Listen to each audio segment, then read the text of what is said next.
In today's video, I'm going to teach you how to delete a ThinkOrSwim account. Now, it's important to understand that ThinkOrSwim is not a standalone account. It's a trading platform linked to your Charles Schwab brokerage account. So, if you want to stop using ThinkOrSwim, there are a couple of approaches to consider. Let's start with the process for those who want to close their Schwab account entirely. First, make sure all your positions are sold or transferred. This step is crucial because it ensures that you're not leaving any investments hanging. You don't want to have any open positions tied up when you close your account. After that, withdraw or transfer any remaining cash balance. This makes sure you're not leaving any of your money behind. Once your account is clear of positions and money, it's time to contact Schwab customer service. Request account closure from them directly. Schwab will guide you through the necessary steps.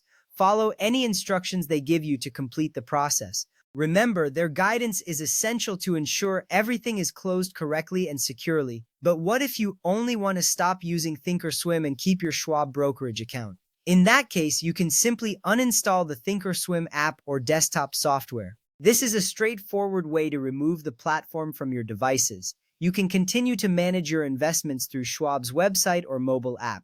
Remember, ThinkOrSwim access is tied to your Schwab account, so uninstalling the app doesn't affect your main brokerage account.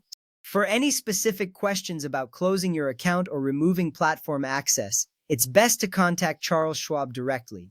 You can reach them at schwab.com/contact-us. They can provide you with detailed information based on your unique account setup. They might even be able to remove ThinkOrSwim access without closing your brokerage account, depending on your situation.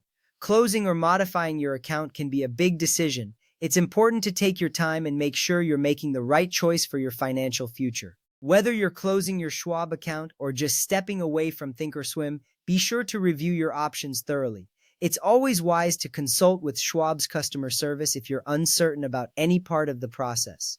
They are there to help guide you through these steps smoothly and efficiently. Knowing when and how to manage your financial tools is empowering. It gives you control over your investments and trading activities. Remember, these steps are about ensuring your financial arrangements suit your current needs and goals. So, take the time to assess what works best for you. Now, with all these details in mind, you should feel comfortable taking the necessary steps to manage your ThinkOrSwim and Schwab accounts effectively. Thank you for watching, and I hope this video has provided the clarity and guidance you were looking for.